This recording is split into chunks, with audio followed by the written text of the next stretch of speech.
Bonjour à tous, très chers fans de catch, ici Kozak et aujourd'hui nous parlons de Night of Champions 2023, la nuit des champions de 2023. Un show de 7 matchs qui, comme je l'avais dit dans ma petite preview, celle où je revoyais la carte du show pour voir les prédictions, qui allait gagner, les attentes, etc., etc. Un show qui a été préparé dans le rush et un show qui a été plutôt bien préparé vu les circonstances de ce rush. Seulement 3 semaines de préparation, je crois. Backlash était début mai et là nous sommes le 27 mai et déjà le show est déjà présent en Arabie Saoudite. Un show qui a été très bon dans l'ensemble, qui a eu un bon petit rythme. J'ai vu juste une sorte de petit pétard mouillé, mais sinon dans le reste de l'ensemble c'était à la hauteur des attentes. Quelques petites surprises et de bons matchs dans l'ensemble. On va voir ça match par match dans l'ordre. On commence par le World Heavyweight Championship. Seth Rollins affronte AJ Styles pour inaugurer le nouveau champion World Heavyweight.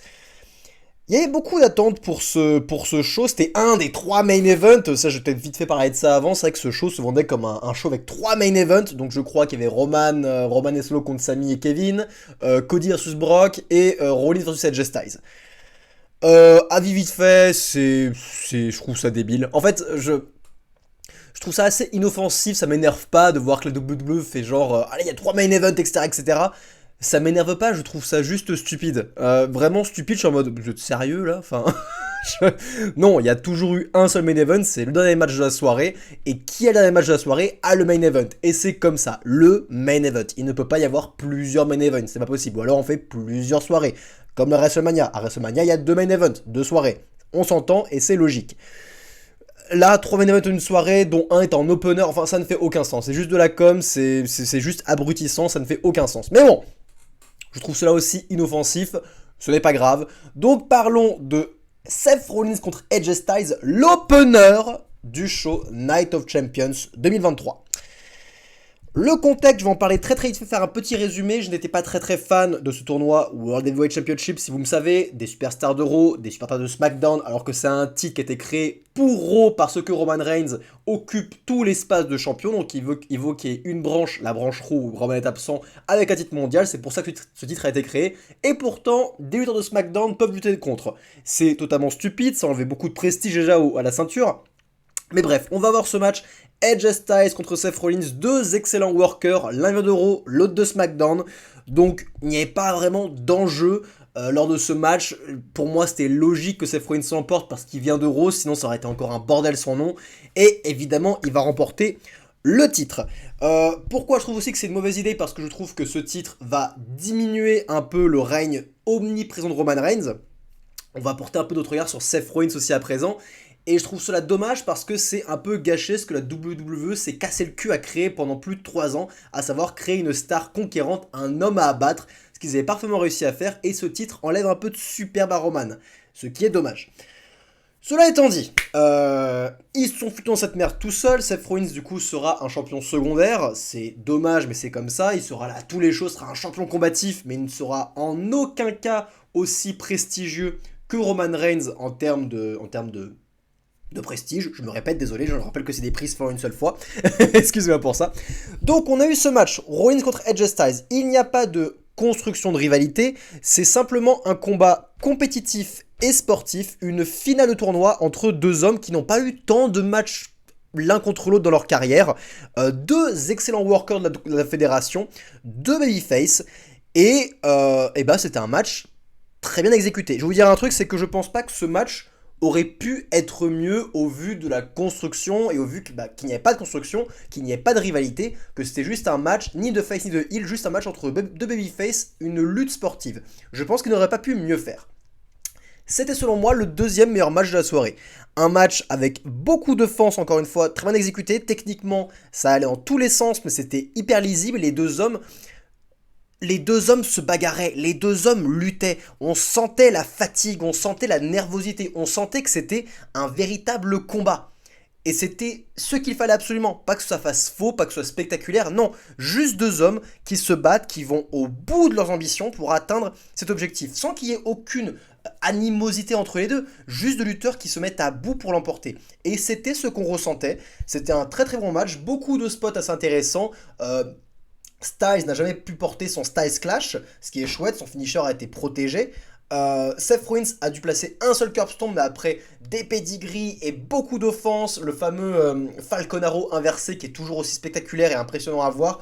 On a aussi eu un Phoenix Splash aussi qui est esquivé par AJ Styles. Bref, beaucoup d'offenses qui ont été très très chouettes. Seth Rollins qui a vendu la jambe et qui s'est pris le leg crusher, je sais plus comment ça s'appelle la prise de soumission d'AJ Styles sur la jambe, mais très très bien à ce niveau-là aussi, et qui a pu contrer la prise non pas en frappant la tête d'AJ au sol comme le faisait Brock Lesnar, mais en plaçant plutôt un slipper sur AJ. Donc voilà, des nouvelles choses qui étaient assez agréables, match bien exécuté. Finalement, Seth Rollins l'emporte avec un curb stomp pour la victoire. Il devient le nouveau champion et c'est le papa Triple H qui va lui remettre la ceinture en mode passage de flambeau. Bon, papa Triple H, faut qu'il choisisse son poulain pour le passage de flambeau. Hein. Pour moi, c'est Cody. Hein. Cody, c'est le vrai passage de flambeau. C'est pas Rollins, les gars. Rollins, c'était avant. On passe à autre chose maintenant. Mais bon, Rollins, c'est le nouveau champion World Heavyweight. Tant mieux pour lui. À vrai dire, le mec est complètement over avec la foule. Il mérite d'être récompensé. Après, encore une fois, malheureusement, son règne ne sera jamais aussi intéressant que celui de Roman Reigns. Il ne sera jamais pour moi le top de la fédération. Il a perdu 3 fois face à Cody Rhodes, qui n'est même pas champion, a perdu face à Roman Reigns. Il est champion, mais c'est plus un mouvement de remerciement pour tout le travail qu'a fait Seth Rollins. Et c'est vrai que pour le coup, Seth Rollins a fait un travail monumental pour la fédération. Il est là tout le temps, il est over, il est aimé. C'est un très bon worker, je suis pas toujours fan de ses personnages et de ses excès en termes de promo. Pas en termes de promo, mais en termes de rire, de ha ha ha, enfin d'en faire un peu trop. Mais c'est un très très bon worker et ce match l'a prouvé. Il mérite, c'est très chouette pour lui, je suis très content pour Seth Rollins. On verra où va ce règne, ça se trouve, il va réussir à élever cette ceinture, à la rendre hyper intéressante. Plus intéressante que celle de Gunther par exemple, peut-être. Je ne pense pas, ça risque d'être très compliqué vu le règne de Gunther, mais bref. C'est chouette pour lui, passons à la suite. La suite, c'était un match qui promettait qui promettait de ne pas être aussi bien sur le ring, mais qui en revanche a été très bien construit. C'était Becky Lynch contre Trish Stratus. Un match que j'avais hâte de voir parce que j'ai beaucoup aimé la construction du programme, j'ai beaucoup aimé la signature de contrat, j'ai beaucoup aimé le tu vas boyer comme une salope, wouf wouf. Tout ça, c'était très très bon. J'avais une petite frayeur sur le match parce que à WrestleMania, Trish Stratus, c'était toujours mieux que Lita, mais c'était quand même pas très très fluide sur le ring, on va pas se mentir. Et je vais vous avouer que pendant la première partie du match, j'étais hyper surpris par la prestation de Trish Stratus. J'étais vraiment hyper surpris. Alors certes, elle faisait un travail de heel totalement basique. Des offenses simples mais efficaces. J'utilise l'extérieur, je te jette dans les escaliers et je prends de la hit et je te nargue et je fais travailler la foule. Mais elle le faisait très très bien. Et Becky à côté, elle se laisse la babyface et la foule attendait qu'elle fasse ses comebacks. C'était extrêmement simple, mais vu que la rivalité était bien construite, que Trish Stratus a des mimiques mais insupportables, on dirait une connasse, mais ça marchait. C'était pas exceptionnel, mais ça marchait bien. Tout ça parce que la rivalité a bien été construite. Mais il y a un moment, alors que j'étais dans le match, où je trouvais le match franchement mieux que prévu. Il y a un moment où je suis sorti dedans, et c'est quand, malheureusement, Trish a voulu commencer à faire ses offenses classiques, celles qu'elle faisait à l'époque, qu'elle n'a jamais pu réussir à faire de manière clean sans que son adversaire l'aide à placer son offense. Elle a réessayé, je parle notamment du moment où elle met ses mains sur les cordes pour placer ses jambes de part et d'autre de la tête de l'adversaire qui est sur la troisième corde, vous voyez de quoi je parle. Elle n'a pas réussi à faire ce mouvement depuis son retour sans se faire aider par son adversaire. Donc elle essaie de le faire, les jambes ne vont pas assez haut, Becky chope les jambes de Trish, elle fait oh non, alors qu'elle les place elle-même à côté de sa nuque et Trish peut faire son sorte de Hurricane Rana. Et quand tu vois de l'assistance comme ça, la prise est trop compliquée. Elle est trop compliquée pour Trish, je sais que c'est sa marque de fabrique, mais à partir du moment où depuis ton retour tu n'arrives pas à placer cette prise, que tu es obligé de faire en sorte que l'adversaire t'aide pour la placer, tu dois la bannir ton moveset. Ce n'est pas grave. Ce que faisait Trish Stratus jusqu'à présent, des coups de pied, je te jette dans le décor, je fais des suplexes, elle a fait même un tornado DDT à un moment qui n'était pas incroyable, mais elle l'a fait quand même et ça passait bien. Tant que on sent que l'adversaire ne t'aide pas, il n'y a pas de problème. Mais là, le problème, c'est que ce truc, ça m'a fait complètement sortir du match alors qu'elle faisait un travail génial. C'est tellement con parce qu'après ça j'ai senti qu'elle avait un peu de pression parce que le coup elle se fait aider par Becky, Suite à ça, il y a de la communication qui est extrêmement visible, où elle met son bras devant sa bouche et on la voit gueuler, dire un truc. Soit, je sais pas, elle essaie de se rappeler quelle était la suite du match, quels étaient les spots prévus, je sais pas ce que c'était, parce que l'arbitre allait lui parler juste après. C'est con parce qu'on a une première partie qui était vraiment bonne, qui ne pouvait pas être meilleure en fait, au vu des compétences athlétiques de Trish Stratus. C'est dommage qu'on en soit arrivé là. C'est dommage. Ce n'était pas catastrophique, mais c'est dommage. Je suis sorti du match jusqu'au segment final où Becky Lynch reprend le match en main. Mais là, alors qu'elle va terminer les Trish Stratus, on a Zoey Stark qui sort de dessous du ring pour attaquer Becky Lynch. Là, je suis en mode what the fuck. Zoey Stark, du coup, aide Trish Stratus. Trish Stratus fait son finisher, son coup de pied, tombé sur Becky Lynch. 1, 2, 3, victoire de Trish Stratus avec l'aide de Zoey Stark. Je sais pas trop où me placer. Alors, si vous me connaissez, vous savez que j'aime beaucoup Zoey Stark, je la trouve vraiment prometteuse. Extrêmement prometteuse. J'aime beaucoup ce qu'elle propose depuis ses débuts dans le main roster. Mais là, la voir déjà dans une position de... pas de Larbine, mais qu'elle aide une autre lutteuse qui est plus haut dans la carte, qui a des matchs de pay-per-view, en l'occurrence Trish Stratus. Et surtout qu'elle va rentrer du coup en rivalité contre Becky Lynch. Je trouve que c'est un petit peu tôt. J'ai hâte de voir cette affiche en solo, Becky Lynch, Zoey Stark. À terme, ça peut être génial. Mais c'est trop tôt. Zoey Stark, je l'aime beaucoup, mais il faut qu'elle soit encore plus établie. Alors, j'imagine que ça va pas être un Becky contre Zoey Stark en solo. Je pense qu'ils vont continuer Becky et Trish Stratus, vu que ça va pas été très très clean. Et du coup, j'imagine qu'on va avoir un tag team. J'imagine qu'on va avoir Zoey Stark et Trish Stratus face à Becky Lynch et Lita, le retour. Parce que j'ai envie de voir ça, non, pas vraiment. Je pense qu'il n'aurait pas dû mettre Zoey Stark dans cette situation. J'aurais bien vu une autre lutteuse que Zoey Stark. Je comprends l'idée, mais je ne trouve pas ça très bien. Très bien pour elle. Je trouve que c'est trop tôt. Je trouve que c'est trop tôt et c'est dommage. Et surtout que jusqu'à présent, on avait un teasing Rhea Ripley contre Becky Lynch. On avait un petit teasing à la télé, Rhea Ripley contre Becky Lynch, quand Rhea regardait Becky à la télé. Et franchement, dans le meilleur des mondes, j'imaginais que on aurait eu ce programme qui serait terminé entre Trish et Becky. Un programme court, parce que je vois pas ce programme Trish contre Becky durer trop longtemps. Là, je trouve qu'on a déjà atteint un peu le climax et je les vois pas continuer. J'ai peur que ça traîne en longueur comme le programme Becky contre Bayley au début d'année, qui était sympa au tout début, mais qui a traîné en longueur trop longtemps. Et j'ai peur qu'on retombe dans ces travers-là. Ça fait trop longtemps que Trish et Becky elles gravitent, elles tournent autour du pot. J'ai plus envie de voir ça, à vrai dire. Pour moi, on devait atteindre le point culminant ici et ça va encore traîner. C'est dommage. Donc voilà, victoire surprise de Trish Stratus. Le programme va se continuer. Bref, passons à autre chose. La suite, c'était le championnat intercontinental. Gunther allait décimer Mustafa Ali. Un match que j'attendais parce que j'adore voir Gunther décimer ses adversaires tout en les mettant over en moins de 10 minutes. Il sait très bien le faire. Mon adversaire, je vais le faire briller pendant quelques instants. Il va y arriver. Puis j'ai commencé à placer des chops brutales. L'adversaire va essayer de faire des comebacks. Mais à terme, je vais le bousiller. Et on était en plein dedans. Ce match, c'était ça. C'est dommage que Mustafa Ali, ça fasse un petit peu trop gratuit. On est en Arabie Saoudite. Du coup, c'est Mustafa Ali le héros. Alors que jusqu'à présent, Mustafa a été traité comme un jobber. Avec des victoires faites que par surprise. Donc...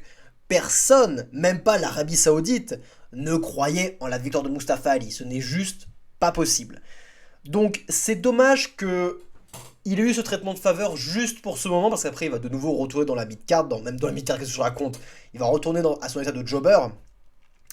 Limite, il a trop brillé face à Gunther par rapport à sa position qu'il avait dans la carte. Mais bon, le match c'est sympa. Gunther pendant 5 minutes a fait briller Mustafa. Mustafa a esquivé tous les coups de Gunther. Beaucoup d'enzuguri, des petites frises un peu par là. Beaucoup en termes de contre. C'était chouette. Jusqu'au moment où Gunther commence à placer ses chops extrêmement brutales. 2 clotheslines que j'ai adoré. Super signe de Mustafa Ali. Match de moins de 10 minutes à la fin avec powerbomb et chop. Je sais plus comment je crois qu'il emporte juste avec un powerbomb, je sais plus.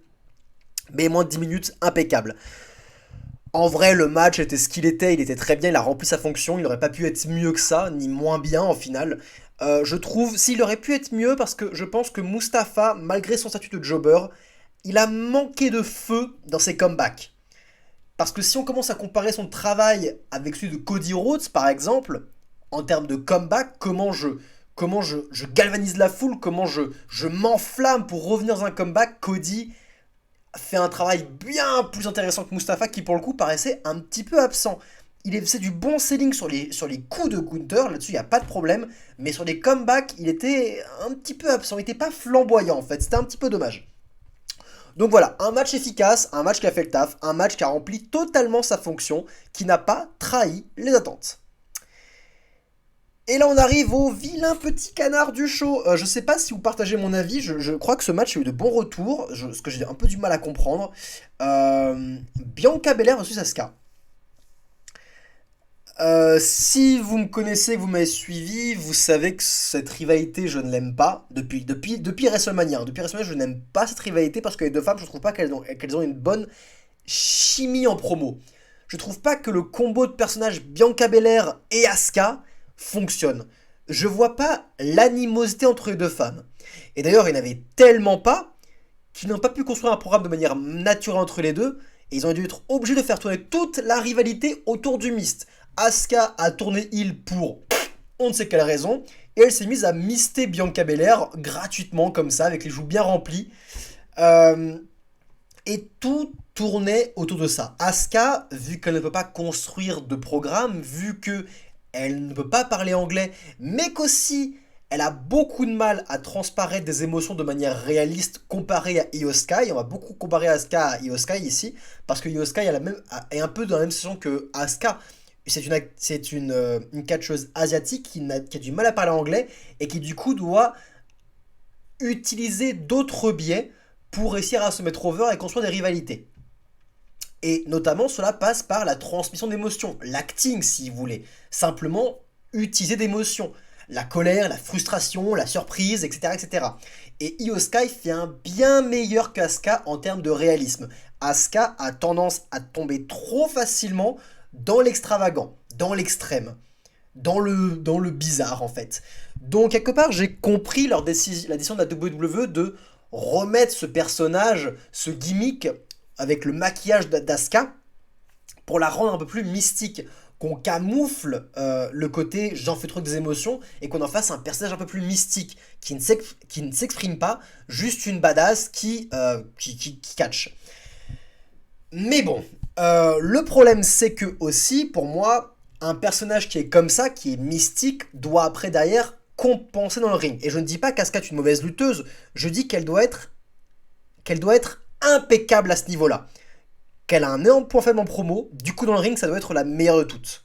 Elle n'a pas le choix. C'est comme ça qu'elle doit se vendre.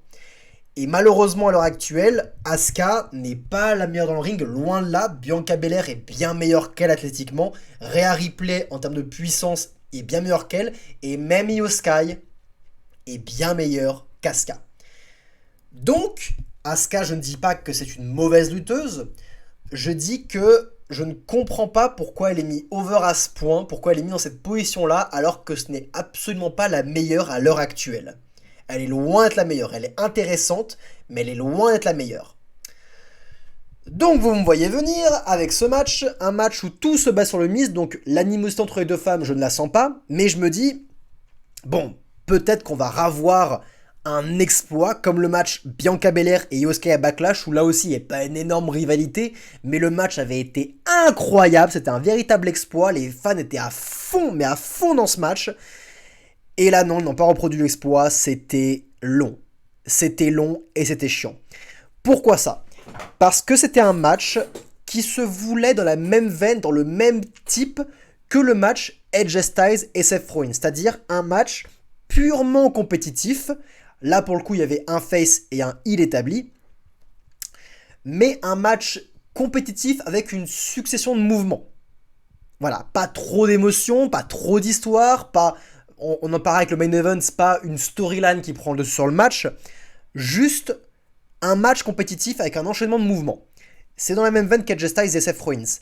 Mais vous allez me voir venir, le match n'avait pas du tout le même impact. Et passer après ça, ça fait mal à ces femmes. Ça fait beaucoup de mal. Et si on compare au match Bianca Belair et Io Sky, mais ça n'avait rien à voir. L'impact de fou, le timing des offenses dans le match Bianca Belair et Io Sky était irréprochable. C'était exceptionnel ce qu'elles ont produit. Là, on était loin de tout ça. Et vu qu'on est dans un match où il y a donc peu d'émotions, parce que Asuka a beaucoup de mal à en faire transparaître, et Bianca, elle en fait de mieux en mieux, c'est toujours pas la meilleure, mais elle en fait de mieux en mieux, elle fait des efforts à ce niveau-là, mais il n'y avait pas assez d'émotions pour compenser. C'était juste une succession de prises, pas incroyable, avec pas beaucoup d'émotions. Et j'ai fini par m'ennuyer. Je me suis complètement ennuyé devant ce match. Je ne voyais pas l'intérêt de ce match. C'était beaucoup, beaucoup trop long pour ce que c'était. Donc, j'ai fini par passer. J'ai radé 10 minutes de match, j'ai fait bon, allez, j'accélère. Donc, j'ai radé quelques segments, quelques spots, par-ci par-là. C'était sympa, mais sans plus. Je suis jusqu'à la fin. Et. Oh putain. Ouh la fin. Ouh la fin, ouh la fin, ouh là là là là. Y a rien qui va.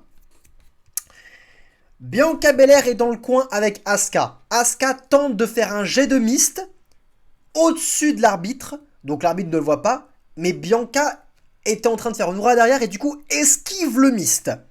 Asuka a la bouche pleine de mist bleu. Cela ne surprend pas l'arbitre. Mais Bianca Belair est un petit peu énervée. Bianca Belair enchaîne Asuka et finit par la... Et commence à bien enchaîner, etc., etc. Asuka profite d'un moment d'absence de Bianca pour cracher du mist sur sa main. Elle se lance elle-même dans le KOD limite et profite de sa main pleine de mist pour gratter les yeux de Bianca Belair qui du coup se retrouve avec plein de mist sur le visage et commence à devoir sceller le mist, ça lui brûle le visage. Asuka fait un finisher ou un coup de genou, je sais plus trop ce que c'était. Elle fait le tomber. 1, 2, 3. Asuka est la nouvelle championne de Raw. De SmackDown. De Raw de SmackDown. Putain, je sais plus. La nouvelle championne féminine de SmackDown, je crois. Non, de Raw. De Raw, on y est, c'est de Raw. Oh putain. Waouh. Waouh. Ok, pourquoi ça ne va pas? La première raison. L'exécution. L'arbitre voit clairement le mist dégouliner sur le visage d'Asuka. L'arbitre ne remet pas en question son jugement alors qu'elle voit Bianca Belair qui, après le tomber, a ses yeux qui brûlent, qui a le visage rempli de mist et qui a Asuka qui a encore une fois la main pleine de mist. Tout ça, l'arbitre, elle le voit. Elle ne remet pas en question son jugement alors qu'il clairement triche. C'est juste gratuit.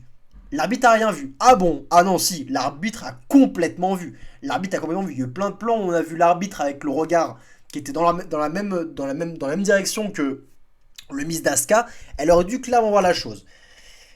Mais bon, ils ont voulu faire gagner Asuka, c'est comme ça. Deuxième facteur, nouvelle championne, sérieusement. Alors, je trouve pas que Bianca Belair soit la meilleure catcheuse de la WWE. Vous savez que je trouve que c'est Rhea Ripley. Mais Bianca Belair est une des meilleures athlètes et a un règne, et a un des règnes les plus longs, je crois que c'est même le règne le plus long de l'histoire, je crois, le règne féminin de championne féminine, je crois que c'est le règne le plus long des temps modernes. Elle perd son titre face à ça, face à Asuka. Pas face à Asuka, face à un des pires gimmicks d'Asuka, qui, comme je le répète, est bonne sur le ring. Mais ce n'est pas la moins bonne, elle est moins bonne que Io Sky, elle est moins bonne que Rhea et bien moins bonne que Bianca. Elle ne peut pas construire des programmes sans en faire des caisses et c'est elle qui devient la championne. Alors j'espère pour eux que c'est simplement pour redonner de l'intérêt à la rivalité et que Bianca Belair va retrouver son titre dans un troisième match. J'espère, parce que je ne comprends pas et je ne vois pas pourquoi Asuka resterait championne. C'est naze comme décision. C'est vraiment naze. Je vois pas pourquoi. Là, il n'y a pas de mérite. Là, il n'y a aucun mérite. Vraiment aucun mérite. C'est vraiment gratuit, là. C'est vraiment gratuit, c'est pas mérité. Donc, vraiment, le vilain petit canard du show, que ce soit en termes de qualité de match et de résultats. Vraiment, vraiment décevant, ce match. Vraiment pas à la hauteur. Et ensuite... Ensuite, on a l'opposé. Oh la vache. Alors... Vous savez quoi? Triple H a bien placé ses matchs à ce niveau-là parce que ce match a fait extrêmement de bien.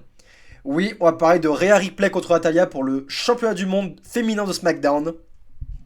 Le match a duré moins de 10 secondes, un truc comme ça. Je sais pas combien de temps il a duré le match.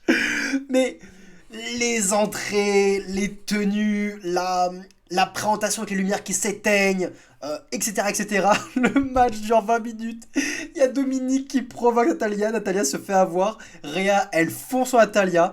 Elle la jette à l'extérieur du ring. Elle la projette dans l'escalier, puis dans un autre escalier, puis remonte sur le ring, puis coup de genou, puis Riptide. 1, 2, 3. Et vous savez quoi? Je vais vous dire un truc qui est la vérité, mais j'ai préféré ce match par rapport au match Bianca contre Asuka. Alors vous allez me dire, non mais là t'abuses, là c'est un peu hypocrite. Non, c'est pas hypocrite. Parce que quand je juge un match, je ne juge pas un match que par sa qualité dans le ring. Et ni même que par les émotions qu'il a véhiculées. Je le juge aussi par sa fonctionnalité. Qu'est-ce qu'il va apporter à un lutteur? Un bon match de catch peut aussi être un match pas forcément bon sur papier, mais qui va élever comme pas possible un talent. Et c'est pour ça, par exemple, que j'ai jugé le match Austin Theory face à John Cena à WrestleMania comme un très bon match de catch. Parce que même s'il n'était pas le plus grand match, le plus long, le plus intense, ni même le plus fourni d'émotions, c'est un match qui a montré Austin Theory battre John Cena à WrestleMania. Donc j'ai trouvé ce match bon parce qu'il a élevé Austin Theory. Et moi qui n'arrête pas de parler à quel point Rhea Ripley est au sommet de la chaîne alimentaire, au sommet de la chaîne alimentaire, qu'elle est bien meilleure que tout le monde et qu'elle doit vraiment se placer comme une catcheuse redoutable et au sommet de loin par rapport à toutes les femmes. Le match a été hyper fonctionnel par rapport à ça. Rhea Ripley a décimé son adversaire en moins de 20 secondes dans un pay-per-view. Natalya qui plus est, qui certes n'est pas over depuis je ne sais pas combien de temps, qui n'avait aucune chance tangible de poser un réel problème face à Rhea Ripley, mais qui reste une bonne workeuse. On peut tirer un bon match face à Natalya. Vraiment, si la WWE a décidé de faire un match légèrement compétitif à l'image du Gunther contre Mustafa Ali, Natalya aurait pu remplir le job à la perfection. Vraiment, on aurait pu la voir essayer de blesser la jambe de Rhea à mesure, placer un sharpshooter, un sharptrooper, ça s'appelle, je sais plus. Un sharpshooter, je crois. Ça a pris une soumission sur Rhea Ripley. On aurait pu avoir ça. Un début de compétition. Rhea qui aurait fini par avoir la victoire. Mais non, ils ont pris la décision d'avoir Rhea Ripley décimer une bonne workeuse en moins de 20 secondes dans un pay-per-view. Et ça, c'est extrêmement utile. Et ça rend grand service à Rhea Ripley. Énorme service. Ce n'est pas de la merde, Rhea Ripley. Rhea Ripley, elle gagne pas ses matchs en plus de 30 minutes. Non, elle les gagne en moins de 10, voire en moins de 20 secondes. C'est ça que ce match raconte. C'est ça que ce match veut dire. Et c'est pour ça que ce match, bien sûr que c'était pas un grand match de catch, mais c'était un meilleur match que le Asuka contre Bianca Belair, puisque ce match a véritablement servi à Rhea Ripley. Là où je trouve qu'il a desservi à la fois Bianca et à la fois Asuka, parce que Asuka va être mise dans une position où elle n'est pas à son avantage, ce match sert Rhea Ripley. Bref, un match terriblement fun et terriblement court. Agréable. Et nous arrivons au clou du spectacle. Ce n'est pas le main event, c'était un des 3 main events, j'en ai déjà parlé. On arrive à la meilleure rivalité de la fédération à l'heure actuelle, ainsi qu'au meilleur match de la soirée, et cela de très très loin. Vous allez commencer à comprendre, si vous me suivez, quel est mon type de match, qu'est-ce que je recherche dans le catch. Ce n'est pas que des prouesses athlétiques. Ce que je recherche avant tout, ce sont des émotions, ce sont des combats, ce sont des sensations palpables et réalistes. Brock contre Cody, deuxième match. On est au milieu de la rivalité. Le troisième match aura lieu puisque je vous parle du résultat après. Mais c'est tout ce que j'aime voir dans un match de catch. Et c'est pour ça que Cody et Brock font partie de mes lutteurs préférés. Parce que les émotions des lutteurs, la combativité, la stratégie dont ils ont fait part, la peur qu'ils ont affichée, l'urgence à certains moments, tout se lisait sur leur visage. Ce match transpirait d'émotion. Il transpirait autant que Brock Lesnar, ce match, dans termes d'émotion. L'histoire racontée était géniale. Dans le booking de ce match, Brock a voulu se venger de la victoire surprise de Cody Rhodes à Backlash, la victoire un peu légèrement volée par un mouvement de catch. Il l'avait très mauvaise et a commencé à blesser Cody Rhodes. Cody Rhodes, par sa combativité, par son côté super héroïque, voulait se battre contre Brock Lesnar, quoi qu'il en coûte. Même avec un bras cassé, il allait se battre contre Brock Lesnar. Et l'histoire racontée était géniale. C'était parfait parce que ça donnait une porte de sortie à Cody Rhodes, ce bras cassé. Une porte de sortie pour justifier une défaite et justifier une progression de programme. Et vous savez quoi? Avec ces deux lutteurs, oui, je veux une progression de programme puisque c'est génial ce qu'ils nous proposent. Les promos chaque semaine, les attaques extrêmement réalistes, les gueules qu'ils proposent, l'animosité qu'ils dégagent, c'est fantastique. Donc le match, Cody est blessé, la foule est complètement derrière lui. Il commence par se manger des suplexes après avoir évité. D'abord, en fait, il nargue un peu Lesnar. Il sent bien qu'il est un peu en situation de force. Et du coup, il cherche à avoir l'avantage. Donc, il nargue un peu Lesnar. Il fuit un peu s'offend jusqu'à que ce dernier remonte dans le ring. Il commence à l'accabler de coups. Et pareil dans le coin du ring. Mais finalement, Lesnar reprend le dessus. Et là, c'est le début de Suplex City du coup. Jusqu'au moment où Cody réalise qu'il peut utiliser son attel comme une arme. Et il commence à frapper Lesnar avec son attel qui tient son bras cassé. Alors, j'ai beaucoup aimé ça parce que Lesnar le vendait déjà extrêmement bien. Pour que ce match soit vraiment parfait, j'aurais juste rajouté le fait que Cody aurait dû montrer des petits signes de douleur quand même en infligeant des coups. Je sais que c'est pas forcément en infligeant des coups qu'on va se blesser avec un bras, un bras dans son état. Pas forcément cassé, mais un bras dans son état. Mais quand même, je pense que les chocs à répétition, il aurait dû au moins montrer que, voilà, ça piquait. Là, juste, il frappait Lesnar et on sentait que ça lui faisait rien. Donc, j'ai un peu remis en question la fragilité de son bras, si vous voyez ce que je veux dire. Donc, c'était un petit peu dommage. Cela étant dit, c'était le seul point négatif de ce match. Tout le reste, j'étais à fond derrière. Cody, du coup, profite de son attel pour prendre le dessus. Et là, il place 2 crossroads sur Brock Lesnar. On y croit à fond. Mais là, Brock Lesnar attrape Cody dans son Kimura Lock. Évidemment, il soumet le bras cassé de Cody. Et là, on arrive dans la phase de match qui était exceptionnelle. Une phase qui a duré, je sais pas, entre 2 et 3 minutes, je crois, où Lesnar va tenir le Kimura Lock et où Cody va le sell et va hurler comme pas possible. Et le signe est incroyable. Et Lesnar est en urgence. Il veut absolument que Cody tape. On sent qu'il va lui casser le bras. Même les commentateurs sont en situation d'urgence, ils font un très bon travail. Mais Cody, il ne lâche pas. C'est long, c'est extrêmement long. On en voit des prises de soumission dans le milieu du catch. Et très souvent, elles sont vite expédiées. Le catcheur attrape vite les cordes. Ou alors le catcheur tombe dans les pommes trop vite. Là, c'est long. C'est long. Et pendant longtemps, Cody Rhodes souffre. Et on y croit. Et la foule se range intégralement derrière lui parce qu'on ressent la douleur jusqu'au moment où il finit enfin par attraper les cordes. Enfin, Brock, il est frustré, il n'en revient pas. Et Cody est énervé, il revient et dans un moment de détresse, il parvient par surprise à placer un autre crossroads, le 3e. Et là, je suis au bout de ma vie. Je me dis, mais c'est pas possible, il va le faire, vraiment. Il va le faire, comme je l'ai dit dans ma prédiction, il va le faire. Il va battre Lesnar alors qu'il est blessé. 3 crossroads et j'y crois, il fait le tomber. Et Lesnar kick out à 2. Et j'étais vraiment... Waouh, j'y ai vraiment cru. Est-ce que vous y avez cru, vous, dans les commentaires? Faites-le moi savoir. À ce moment précis, j'ai vraiment cru que Cody allait battre Brock alors qu'il était blessé.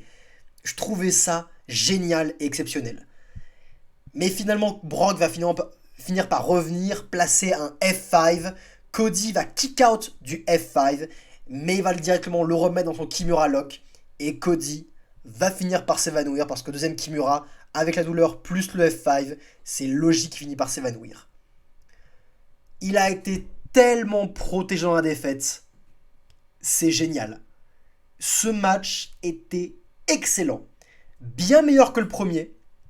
En termes d'émotion, en termes d'investissement, j'ai trouvé que les deux lutteurs ont fait un travail de fou furieux.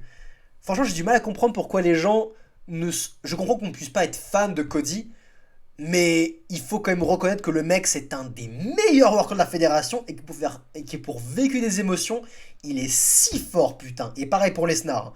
La vache, ils sont tellement au-dessus du game. C'est exceptionnel. Ils ont fait un super match de catch. Ils ont réussi à me faire croire à la victoire surprise de Cody, alors que c'était quasiment garanti pour Lesnar. Et effectivement, Lesnar a eu la victoire. On aura un troisième match. C'est une très bonne rivalité. Je ne sais pas si s'affronteront à Money in the Bank ou à SummerSlam. On verra, peut-être qu'ils vont attendre SummerSlam pour que Cody se remette de manière réaliste de sa blessure, parce que là vraiment il doit avoir le bras cassé, là il a pris vraiment extrêmement cher. Pourquoi pas écarter un petit peu Cody des rings, profiter de Seth Rollins en tant que champion poids lourd pour être un peu le pionnier de Raw, la tête d'affiche de Raw pendant quelques temps, écarter Cody un peu des rings qui manque un petit peu aux fans pour revenir chercher son match final face à Brock Lesnar. Pourquoi pas SummerSlam, ça vaut le coup. C'est superbe rivalité, superbe match, bravo. Et enfin, nous arrivons au main event. Sami Zayn et Kevin Owens défendent leur titre indisputé par équipe face à Roman Reigns et Solo Sikoa. C'est logique que ce soit le main event, c'est Roman Reigns, il mérite ça, c'était soit ce match, soit Cody Rhodes contre Brock Lesnar. Ce match était intéressant puisqu'il était différent de tous les autres. On était dans la même veine que le match à WrestleMania, Sami Zayn et Kevin Owens face aux Usos. C'est-à-dire un match qui n'était pas tant intéressant pour le match en soi. Il l'était surtout pour la storyline, la prolongation de l'histoire et le segment qui a pris place au sein de ce match. Donc, je vais parler un peu moins en profondeur de ce match, parce que, encore une fois, ce qui était intéressant, c'était le segment. Juste avant, mentionner quand même que Sami et Kevin sont toujours aussi over, ils arrivent à le faire, ils ont bien facilement le statut de babyface, parce que quant à Sami Zayn, avec son sang syrien, ses origines syriennes de ses parents, qui peut enfin pour la première fois catcher en Arabie Saoudite, vu que politiquement là-bas, ils sont en train de se rallier. C'est un geste politique qui se passe, et voir Sami Zayn se faire acclamer par une foule d'Arabie Saoudite en portant une tenue traditionnelle, l'image est exceptionnelle. Et suite à ça, voir ce même Sami Zayn qui parle arabe pour se présenter lui et Kevin comme les champions par équipe, et que la foule se soulève, c'est génial. Enfin, je crois qu'il a parlé arabe, j'imagine que c'est ça la langue qu'il a parlé, mais bref, il rentre en communion avec la foule, et en tant que babyface, c'est le meilleur move à avoir. Et les faciès de Roman Reigns. Roman Reigns qui se fout de sa gueule. Qui dans cette tête, on voit très bien, mais pour qui tu te prends? Pour qui tu te prends, Sami Zayn? Et je vais vous dire un truc, heureusement que Roman était là, parce que vous voyez ce qui m'a manqué pendant le match à WrestleMania des Usos à Sami Zayn, c'est que avant qu'on arrive au spot final, je trouvais que le match manquait de divertissement. Il y avait de l'émotion, mais ça manquait de divertissement. C'était pas si divertissant que ça. Alors que là, Roman, il a tellement, tellement compris ça. Le match n'était pas incroyable, puisqu'on l'a vu beaucoup de fois, ce match. On a vu beaucoup de fois Sami et Kevin contre la Bloodline. C'était agréable de revoir Roman contre Sami et Kevin. Ça, on a eu moins l'occasion de le voir, et c'était chouette de le revoir. Mais Roman sait que ce truc, on l'a déjà beaucoup vu. Et du coup, il a tellement meublé. Les faciès qu'il a fait pendant tout le match, il était tellement divertissant. Tellement divertissant. Putain, Roman Reigns est tellement fort. Pareil, tout comme Cody et Lesnar. Le mec, pour vécu des émotions, il est intouchable. Intouchable. Donc, le match, techniquement, sympa en soi. Il y a juste un moment que j'ai pas trop aimé dans le match. C'est au moment où Kevin Owens parvient à faire un stunner sur Roman Reigns, qui va alors profiter du rebond dans les cordes pour placer un spear. Et vous savez que c'est un truc que j'aime pas trop, ils le font beaucoup à la EW, c'est un truc que je relève tout le temps, et même à la WWE quand ils le font, il faut le relever, ce n'est pas logique. Ça a beau être Roman Reigns, le mec se mange un stunner, il devrait être un petit peu dans les vapes, il devrait le sait. Il ne peut pas de manière réaliste enchaîner par un spear dans l'urgence, non, ça ne marche pas comme ça. Donc, quelle que soit la fédération, je m'en fous, c'est un truc qui doit être banni, c'est un truc que je trouve qui n'est pas logique du tout, c'est dommage. Mais c'est le seul point noir du match d'un point de vue technique. Sinon, c'est un match absolument sympathique. Parlons donc de ce segment. Qu'est-ce qui s'est passé? Qu'est-ce qui a rendu ce match intéressant? À un moment, Roman Reigns va spear l'arbitre malencontreusement. Sami Zayn va esquiver le spear, et c'est donc l'arbitre qui va se le prendre. Je crois que c'est la première fois, il me semble, que Roman spear un arbitre. Arrêtez-moi si je me trompe, mais je crois que c'est une première. Ce qui était assez chouette. Donc l'arbitre scelle, et là on va avoir un long moment où il n'y a plus de règles. Voilà, l'arbitre se fait spear, mais il n'y a pas de remplacement. Voilà, tout se passe. Les Usos arrive pour attaquer Kevin et Sami. Voilà, c'est la Bloodline, c'est un classique. Kevin se mange le double super kick. Sami s'apprête à se le prendre, mais il esquive au dernier moment. Et c'est Solo Sikoa qui se mange le double super kick des Usos. Eux, ils sont un peu en mode merde. Et Roman Reigns a tout vu. Roman Reigns remonte sur le ring. Il est déjà un petit peu énervé face aux Usos. Ça, avec tout ce qui s'est passé la semaine précédente, il peut être énervé. Et il commence à pousser Jimmy. Puis il commence à pousser Jay, à enflammer un peu Jay. Jay se défend pas. Et Jimmy fait un super kick sur Roman Reigns. Là, le temps, il s'arrête. Et c'est génial. La foule, elle est complètement dingue. Et moi aussi, je suis en mode, oh putain de merde. C'est génial. Ce qui se passe est tellement bien que je ne pense même plus au fait que l'arbitre est en train de sell depuis trop longtemps et qu'il n'y a pas de remplacement. Voilà. Je suis rentré dans l'univers. La suspension... merde. Ah, j'ai plus le terme. Vous voyez de quoi je veux parler. Je suis à l'écoute, je suis avec eux. Jimmy Uso a enfin fait un super kick à son chef tribal, Roman Reigns. Jay, il sait pas où se placer, il fait des putain, qu'est-ce que tu fais, ça va pas, on peut pas faire ça. Et Jimmy fait, je suis en train de faire ce que tu aurais dû faire il y a des lustres, Jay.